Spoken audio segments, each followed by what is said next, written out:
Why security operatives are still working out plans to send a rescue team into the forest to recover the kidnapped Oyo school pupils and teachers. A Nigerian man has gone viral after alleging that he traced the kidnappers' possible hideout using Google Maps, terrain data, and other accessible information. His findings have generated intense debate online. Watch the video. All of us are in our house, enjoying our freedom and enjoying the peace of our homes. 39 kids and 7 adults were abducted in Oyo State. And it's been how many days now? And the police and the Nigerian military don't have any concrete update on this. And let me tell you, after reviewing the landmark, after reviewing the area footage and some, views from Google World Map, I feel like this is total disgrace on the Nigerian military as well as the Oyo State Police Command, because this should have been wrapped up in a day or two. And I'll explain why. So I want you to come along with me. I've watched a couple of videos, I've researched the map, I've researched the recent pictures of that landscape to see what it looks like. And based on the videos released by the kidnappers, we should be able to make sense of it. So come with me. So looking at the landscape here, they abducted or kidnapped children from the community high school in Ahoro Esinele, which is here. And you might ask me, once the kidnapping is done here, how did they go? And you can see that two schools are right next to each other. Did they come downwards into the community? No. Based on today's video, they ended up not from the school.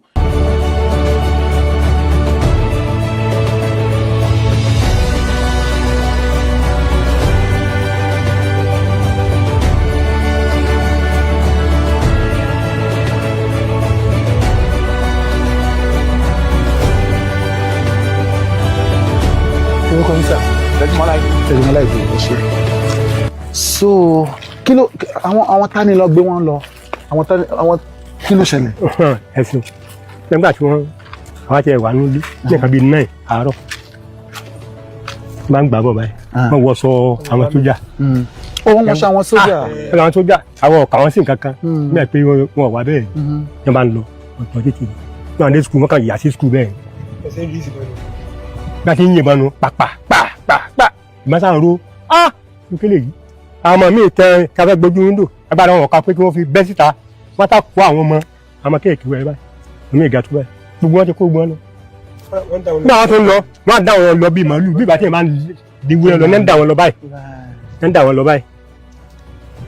ọ̀nà yìí náà ni wọ́n ti yà lókè o ibi tó ti yà wọ́n ti yà wọ́ kẹ́ni gangan ni wọ́n ti yà lọ. And it does make sense because I'm going to zoom it out a little bit. Further along that part, we heard, and you can imagine that they passed through all of this, including this community right here.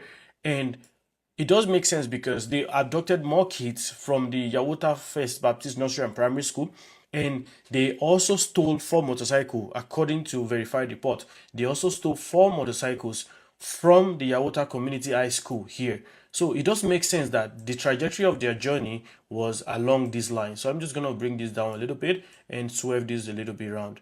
So literally, they stole the motorcycles here. So where could they have headed? They could have decided to go into the bush on both sides of the road. But I tell you that that's not possible. So if they stole 4 motorcycles, I can assure you they didn't steal them to put them in a car. They stole them to be able to move with it. So it means that based on a ratio of 1 to 9, so 1 kidnapper to 9 people, which is 45 people, based on the fact that they killed one of them, 1 kidnapper to 9 people, right? They have 4 motorcycles. And remember, 36 kids within the age of 2 to 13, I believe. Can you imagine what is the speed that the kids will move with? How fast can these kids move? Like, how fast can they move them? But one thing that is very important is when kidnappers kidnap that amount of people, one thing is for sure, they are heading towards a source of food and water because they need these people to be alive. And I can tell you that this source was predetermined, so they must have kept food and water and a mass means of transportation somewhere. So as a police command, as the Nigerian military, when something like this happens, any sensible military or police, all you have to do immediately is set up a gridlock of major highways. So that way, if they have a big bus waiting to move these kids out, you are able to intercept them and get the kids. So now they've been parabolating and making, I would say, nonsense statements. We're going to use drone. One thing again that I want to bring into the spotlight is most of the kidnappers video, if you watch them, you can see the amount of sunlight that comes to the people that have been interviewed. So the ladies that are interviewing who are begging the government to help them, you can see the amount of sunlight that gets to them. What it means that that particular forest is not a very thick forest. It's not the kind of forest that you can move 50 people and nobody would notice. Number one, they're going to stop in many places, and when they stop, they're going to try to feed them, and when they try to feed them, there will be leftover stuff. So maybe food, water, nylon bags, bottles, and everything. So I feel that this is a huge disgrace to the Nigerian military and to the Oyo State Police Command, because there's too many people, and the fact that there are kids, which slows them down, which also means that they cannot really move in extremely bad terrain. They would have to use the roads because of the kids, because the kids can't climb trees and go on slopes. And again, I've reviewed pictures of all of these forests. It's not even a very thick forest. Easily, you people should have just, created blocks on major roads to ensure that if they had a mass transportation, they are not able to move across that place. But again, this is just my own analysis based on what I know, based on maps, based on various videos that I've watched. But away from all this, I think that having spent weeks and we are still here talking about it, and Seyi Makinde is blaming federal government is saying we're deploying night guards, is huge disgrace. Any counterintelligence person with good surveillance and just give me a drone of $1,500 and give me guns, or we will find where they are. Maybe we might not be able to capture them, but we will find where they are. So it just shows the level of security in the country, and it's concerning. It's really concerning. So again, I'm not a military person. I'm not employed by the Nigerian army. This is a personal opinion of what happened. And I can say, like I said, these people, the trajectory of their travel is so easy to get because of, the number of kids and the terrain. But what do I know? I just hope that these kids come home alive, because nobody deserves this. Really, nobody deserves this. At the end of the day, these kids are going to grow up to be what? So it's what it is. But I hope the Nigerian police force just, it's really sad. There's a video from the Nigerian army as regards their efforts to rescue the kidnapped children in Oyo State, right? Here's the video. Chief of Defense Staff has directed a comprehensive security reinforcement across the general area, utilizing advanced aerial surveillance assets and mobilizing specialized ground forces in close coordination with other state authorities.